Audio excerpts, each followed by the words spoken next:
A los pies de Jesús. Meditaciones bíblicas que exaltan el señorío de nuestro Salvador Jesucristo. Saludos y bendiciones en el poderoso amor de nuestro Señor. ¿Cómo se relaciona la soberanía de Dios con la oposición de Satanás? Dicho en otras palabras, si Dios soberanamente lo ha preordenado todo, entonces dispuso también que haya una guerra espiritual. ¿Por qué y para qué? En cuanto a la primera pregunta, es imposible responder que la guerra espiritual, o sea, todo lo que involucra la caída de Satanás, el pecado de Adán, el sistema del mundo, la oposición al reino de Dios, la guerra contra el pueblo del pacto, la introducción de la idolatría, la muerte de Cristo, la persecución de la iglesia, no haya sido prevista por el Dios que todo lo ve. Dios lo previó y lo trazó todo en su soberana voluntad. La pregunta es, ¿por qué y para qué lo permitió? Y sobre este punto solamente podemos decir con transparencia dos cosas a través de la Escritura. Primero, que Dios no es el autor del mal.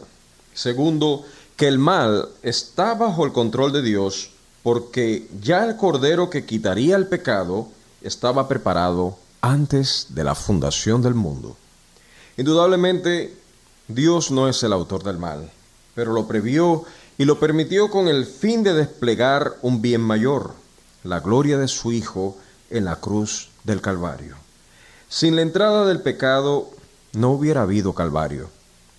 En la cruz, el atributo de su amor fue extendido de una forma tan gloriosa que jamás podríamos poner otro evento en la historia como más importante que este. Si en la creación Dios mostró la gloria de su poder, en la cruz expresó no solo su poder, sino la gloria de su gracia. Allí el diablo fue humillado, despojado y vencido. Allí el acta de nuestros pecados fue clavada e inutilizada y fuimos declarados muertos al pecado, muertos al mundo y vivos de entre los muertos en virtud de nuestra unión con Cristo. Y los beneficios de esa unión con el Señor son inmensamente superiores a los que gozaba Adán en el huerto antes de la caída. Por tanto, encontramos tres propósitos de la guerra espiritual, de lo que permitió Dios a través de la guerra espiritual, expresados claramente en la palabra. El primero, avergonzar al diablo con la firmeza de un pueblo que se ofrece a Dios contra toda prueba. Hermanos, aunque seamos afligidos por diversas pruebas, nos basta la gracia de Dios. Nada nos podrá separar del amor de Cristo. Nuestros padecimientos son el preludio de nuestra herencia. Por eso, 2 de Timoteo capítulo 1, versículos 12, dice: por lo cual, asimismo padezco esto, pero no me avergüenzo, porque yo sé a quién he creído, y tú lo sabes también. Y dice Pablo, y estoy seguro de que es poderoso para guardar mi depósito para aquel día. La segunda razón o propósito de la guerra espiritual nos lo dice la palabra también, y es avergonzar al mundo. Si la primera era avergonzar al diablo, el segundo propósito es avergonzar al mundo y sus placeres con un remanente que se deleita más en Dios que en el mundo. El salmista Asaf venció las tentaciones de ser como los impíos. ¿Los recuerda? Finalmente, su declaración de victoria fue: ¿a quién tengo yo en los cielos sino a ti? Y fuera de ti nada deseo en la tierra. Esto nos dice el Salmo 73, versículo 25. Y Hebreos 11, desde el 24 hasta el 26, nos da el ejemplo de Moisés. Por la fe, Moisés, hecho ya grande, rehusó llamarse hijo de la hija de Faraón, escogiendo antes ser maltratado con el pueblo de Dios que gozar de los deleites temporales del pecado, teniendo, escuche bien, teniendo por mayores riquezas el vituperio de Cristo que los tesoros de los egipcios, porque tenía puesta la mirada en el galardón. Hermanos, pongamos la mirada en el galardón, y así los tesoros de este mundo se verán como lo que son, pura pirotecnia, basura, que no tiene el peso de la gloria venidera. ¿Acaso no se ha repetido ese testimonio entre hombres de preeminencia que pusieron sus tesoros a los pies del Señor?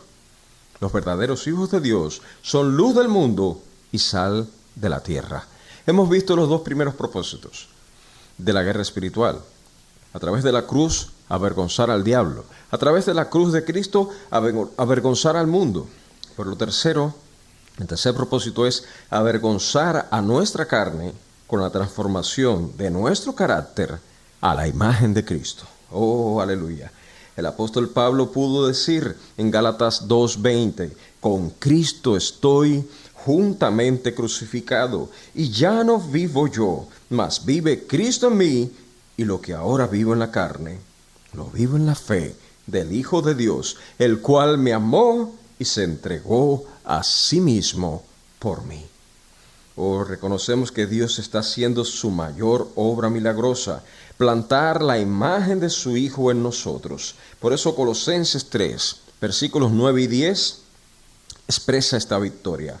Habiéndoos despojado del viejo hombre con sus hechos y revestido del nuevo, el cual, conforme a la imagen del que lo creó, se va renovando hasta el conocimiento pleno.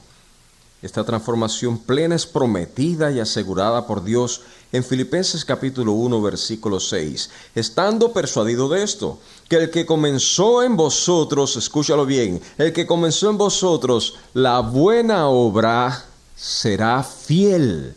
Él es fiel. Él es fiel en completarla, en perfeccionarla hasta el día de Jesucristo. Esta triple victoria trae gran gloria sobre el nombre de nuestro Dios. El único camino para ser más que vencedores contra el mundo, la carne y el diablo es el de la obediencia a Dios. Santiago 4:7 dice, someteos pues a Dios, resistid al diablo y huirá de vosotros. Y esta obediencia es satisfactoria porque sabemos que Él es nuestra vida.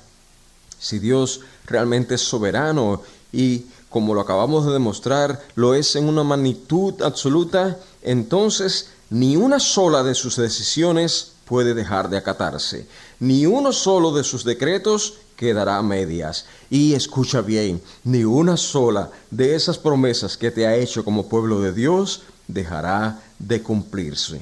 Como bien dijo Charles Spurgeon, no hay un atributo de Dios más consolador para sus hijos que la doctrina de la soberanía divina. Dios te bendiga.